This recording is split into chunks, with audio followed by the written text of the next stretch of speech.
बिस्मिल्लाहिर्रहमानिर्रहीम। नाज़रीन, मैं हूँ आरिफ हमीद भट्टी, एक आम शहरी, और आप देख रहे हैं यूट्यूब चैनल आरिफ हमीद भट्टी। अगर पसंद आए तो सब्सक्राइब करें, लाइक करें, हो सकता है तो शेयर करें।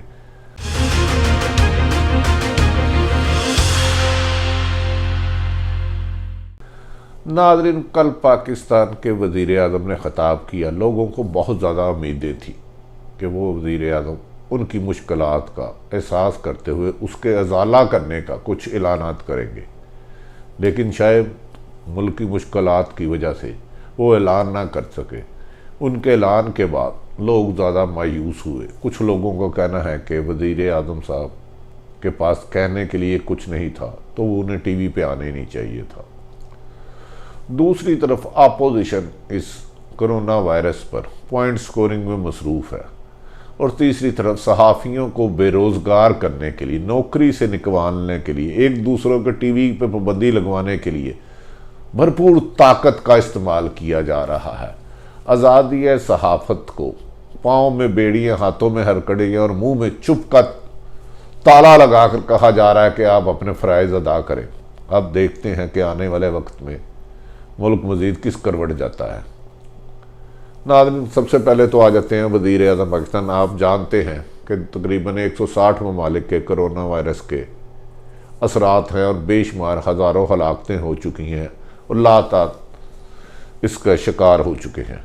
पाकिस्तान हुकूमत ने इसको शुरू में संजीदा ना लिया। चीन से उठने वाली इस वबा पर फौरी तौर पर कार्रवाई ना की गई और आहिस्ता आहिस्ता इसने तकरीबन पूरे मुल्क को अपनी लपेट में ले लिया। कहा जा रहा है कि ईरान से आने वाले कुछ लोगों को एक अहम तरीन शख्सियत ने बगैर चेकिंग के निकलवाया और वो पूरे मुल्क में फैल गए और उसकी वजह से ज़्यादा नुकसान हो रहा है। वज़ीर आज़म की कल तकरीर में इसका जिक्र भी ना किया गया। तो उम्मीद की जा रही थी कि वज़ीर आज़म जैसे बासूल आदमी इमरान खान उनकी तहकीकात कराएंगे। अगर वो सच साबित हुआ, अगर किसी ने अपने ज़ाती असर व रसूख इस्तेमाल करते हुए ईरान से आने वाले कफ्तान के बॉर्डर से ज़ाती असर इस्तेमाल करके लोगों को बगैर चेकिंग और कानूनी कार्रवाई किए बगैर निकाला है, तो उनके खिलाफ कार्रवाई होगी। खैर, वज़ीर आज़म अपनी तकरीर में पाकिस्तान में वसाइल ना होने का जिक्र करते रहे और लोगों को कहते रहे हमने कोरोना से डरना नहीं, लड़ना है। लेकिन जो गरीब आदमी एक वक्त की रोटी नहीं खा सकता, जो एक पैनाडॉल नहीं खरीद सकता, वो कोरोना से क्या लड़ेगा। अल्लाह ही इसमें इस कौम की मदद करे और इस वबा से पाकिस्तान को इस मुश्किल से दूर कर दे। वज़ीर आज़म की तकरीर में ये उम्मीद की जा रही थी कि शायद कोरोना वायरस में स्पेशल हस्पताल आइसोलेशन में रखने के लिए इंतज़ामात से आगाही देंगे। जो इंतज़ामत किए हैं उन्होंने एहतियाती तदाबीर पर जोर दिया, ये भी उनकी मेहरबानी। हाँ, कौम को एहतियात करनी चाहिए हर चीज़ में। हमारे हुक्मरान जैसे ही इक़्तिदार में आते हैं, लूटे हुआ को नहीं छोड़ूंगा, पकड़ लूंगा, गिरफ्तार कर दूंगा, उल्टा लटका दूंगा, इंक्वायरी का हुक्म दे दिया, रिपोर्ट मांग ली, ज़हीरा अंदोज़ों को नहीं छोड़ूंगा। लेकिन जब उनकी पूरी कारकर्दगी पर नज़र दुराए तो सवाए मायूसी के नज़र नहीं आता। और उनके चंद करीबी, कोई भी हाकिम वक्त हो, उनके चंद करीबी लोग नवाजे जाते हैं और इतने नवाजे जाते हैं कि वो आइन और कानून को तोड़कर ऑफशोर कंपनियों के मालिक बन जाते हैं। और अवाम हर आने वाले हुक्मरान के साथ बेहतर मुस्तकबिल की उम्मीदें वाबस्ता करता हुआ आहिस्ता आहिस्ता मायूसी के आलम में अपने आप से बेगाना हो जाता है। अपने हकूक़ के लड़ने की बजाय दूसरों की तरफ देख देख कर वो नढाल हो जाता है। हमें यकीन है कि कोरोना वायरस पूरे मुल्क में अगर आ रहा है तो इसे हुकूमत से ज़्यादा हम सब को मिलकर इससे एहतियात करना होगी। बार बार 20 सेकंड साबुन से हाथ धोना होगा, गले मिलने से अवॉइड करना होगा, मिलने से अवॉइड करना होगा, हाथ मिलाने से अवॉइड करना होगा। अगर किसी कोई अलामत, बुखार, नज़लाइयाँ इस किस्म का है तो प्रॉपर डॉक्टर को दिखाना होगा और कोशिश करनी चाहिए कि लोगों को इसकी आगाही से आगाह करते रहें। बहरहाल वज़ीर आज़म की तकरीर के बाद तो आवाम इतना खुश ना हुई, क्योंकि जो तवक्कुआत वज़ीर आज़म से थी वो पूरी ना हो सकी और इसको अपोजिशन ने महज ड्रामा कहा और वज़ीर आज़म के बारे में कहा है कि वो हर बात में बड़ी बड़ी बढ़के मारते हैं और रिजल्ट ज़ीरो होता है, जबकि हुक्मरान जमात कहती है वज़ीर आज़म की तकरीर मसाली थी, उन्होंने पाकिस्तान के मसाइल एक ही तकरीर में कल हल कर दिए हैं।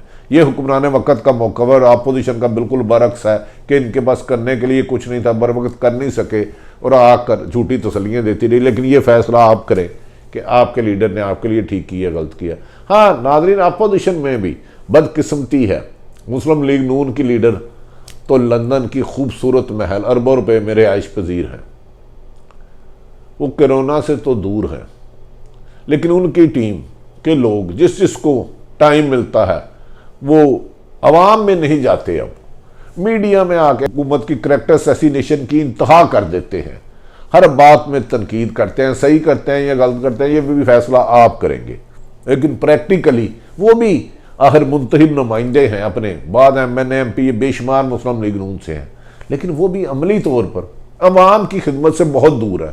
सिर्फ पाकिस्तान की सियासत मीडिया तक रह गई है, एक दूसरे को बुरा भला कहना, धमकियां देना, आने वाले वक्त से डराना या मौजूदा वक्त से डराने तक महदूद रह गया है।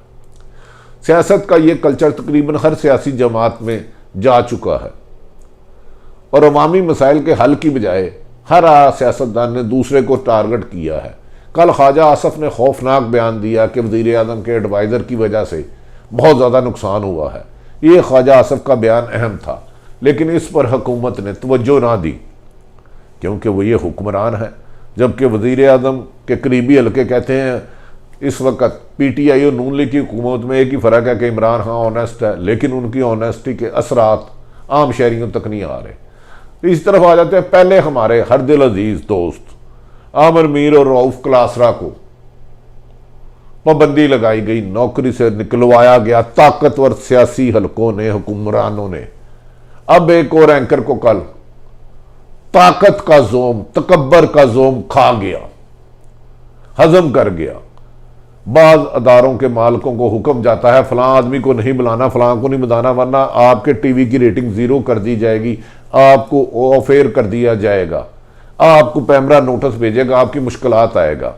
मुशर्रफ दौर में नाजरीन उस वक्त एक ही यूनियन थी, मैं पंजाब यूनियन जर्नलिस्ट का प्रेसिडेंट, उससे बहुत बुरा दौर सहाफत पे आ गया है। आज़ादी सहाफत को लहू लुहान किया जा रहा है, मजबूरियों की हथकड़ियाँ लगाकर, मजबूरियों की बेड़ियाँ लगाकर, ज़बान पे चुप का खौफ का ताला लगाकर। और कहा जा रहा है कि इस्लामाबाद में बैठे अहम चंद लोगों ने कल हुकूमत से इख्तलाफात रखने वाले और सहाफ़ियों की फहरिस्त तैयार कर ली है।